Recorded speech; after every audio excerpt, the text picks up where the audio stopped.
Hi, I am Ashley and this is my channel, CajunAsh Talks, and today we're going to be doing something a little bit different. I am doing a top 10 favorite book or movie sequels. I saw a video recently by Extine May and I will link her channel in the video below. She did the same topic and I thought I'd do it too. So let's get started. My number 10 is The Karate Kid Part 2. Oh yeah. You know it and you love it. I loved the first one. It was definitely one of my childhood favorite movies growing up, but number 2 blew it out the water. They go to Okinawa, Ralph Macchio and Mr. Miyagi, and they're fighting Mr. Miyagi's uncle. Gosh, why are we mad at his uncle? I forgot. Who cares? There's the girl. She's got a bad ponytail the whole movie. It's alright. I love her anyway. Ralph's got to break ice. He's got to fight the bad guys.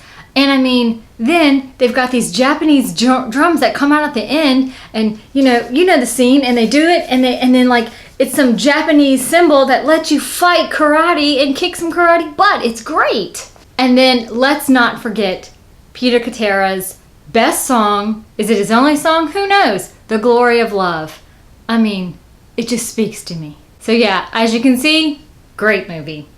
If you haven't seen it already, go watch it. My number 9 is Clockwork Prince by Cassandra Clare. This is book 2 in Cassandra Clare's Infernal Devices series. I was not a big fan of the first book in this series, but I heard so many good things about the trilogy that I picked up book 2, and I'm so glad I did. It was really good, and it's my number 9. Number 8, The Terminator 2. I mean, it's got 93% on Rotten Tomatoes. It's got Edward Furlong. He's 12. He's kicking butt in a kind of squeaky voice. He's adorable. It's the best. And let's not forget, it's got Guns N' Roses theme song. Come on. Don't make me sing You Could Be Mine.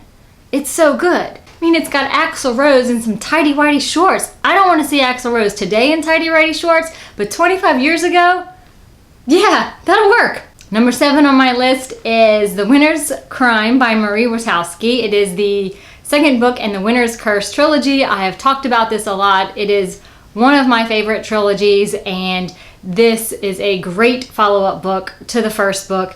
At the end, it left me heartbroken. I had to wait a whole year before I could read the third book, and it was so good. Number 6 on my list is Scarlet, and this is by Marissa Meyer. This is a part of the Lunar Chronicles series. Book 1 in this series is called Cinder. I was not the biggest fan of this book. It is a fairy tale retelling and kind of a sci-fi outer space twist, and I really liked this book too. It really got me into the series.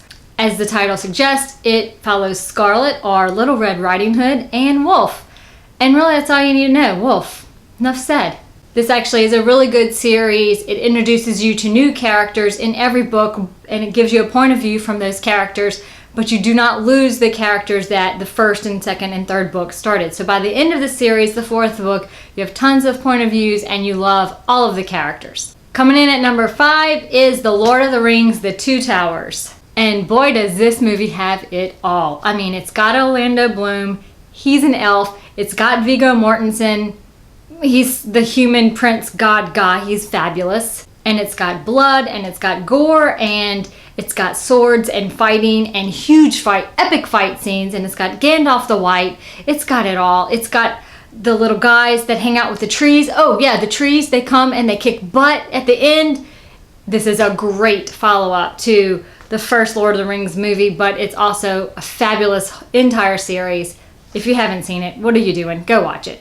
The 4th book on my list is probably one you've never heard of. It is called The Valley of the Horses by Jean Ariel, and it is in the Earth's Children series. It came out in around 1980, and the first book in the series is called Clan of the Cave Bear. These are historical novels, and it is set in kind of prehistoric times, and it follows a girl who is an orphan. She's human, and she's adopted by kind of a prehistoric clan that can't really talk with vocal words, but they adopt her, and it's just a really good story. And by the way, I might have gone through, the main character's name is Ayla, I might have gone through an Ayla phase in my life where I dressed as her for Halloween and had a slingshot and everything. Gosh, I'm so glad there's no pictures.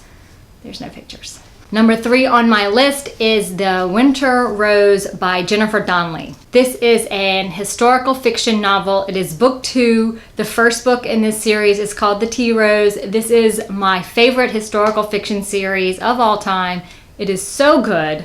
I love it. The series follows our main character, Fiona Finnegan, and she works in a tea factory in East London and right at the turn of the century, the 1900s. The first book follows her, and the second book in the series, The Winter's Rose, follows a doctor and also a gang lord or something like that. And it is tied into book 1, so you do need to read them in order, but I recommend reading them. They are very good.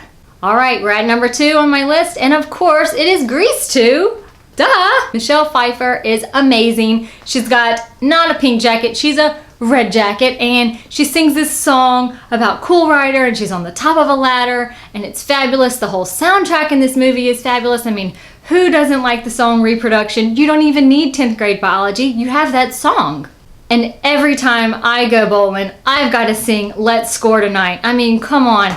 It's one of the best. I don't see how this movie gets knocked so much as being a very bad sequel. I love it. I grew up on it. I grew up on Grease, the original. This is kind of like the rejects from Grease. They're still in high school. It's probably 10 years later. It's okay. They're still funny and it's still good. And number 1 on my list, which if you've talked to me in the last month, this should not surprise you. It is A Court of Mist and Fury by Miss Sarah J. Maas. I don't even know if I have to say anymore. If you haven't read A Court of Thorns and Roses yet, what are you doing with your life? Stop the video and go read it. And then you can read the second book and you can see why I'm right, and it is a fabulous book. So there you have it. That's my top 10 list of my all-time favorite sequels in both book and movie form. So thanks for watching. My name is CajunAsh and I do videos kind of frequently. So if you would, click subscribe and you can see more. Thanks, bye.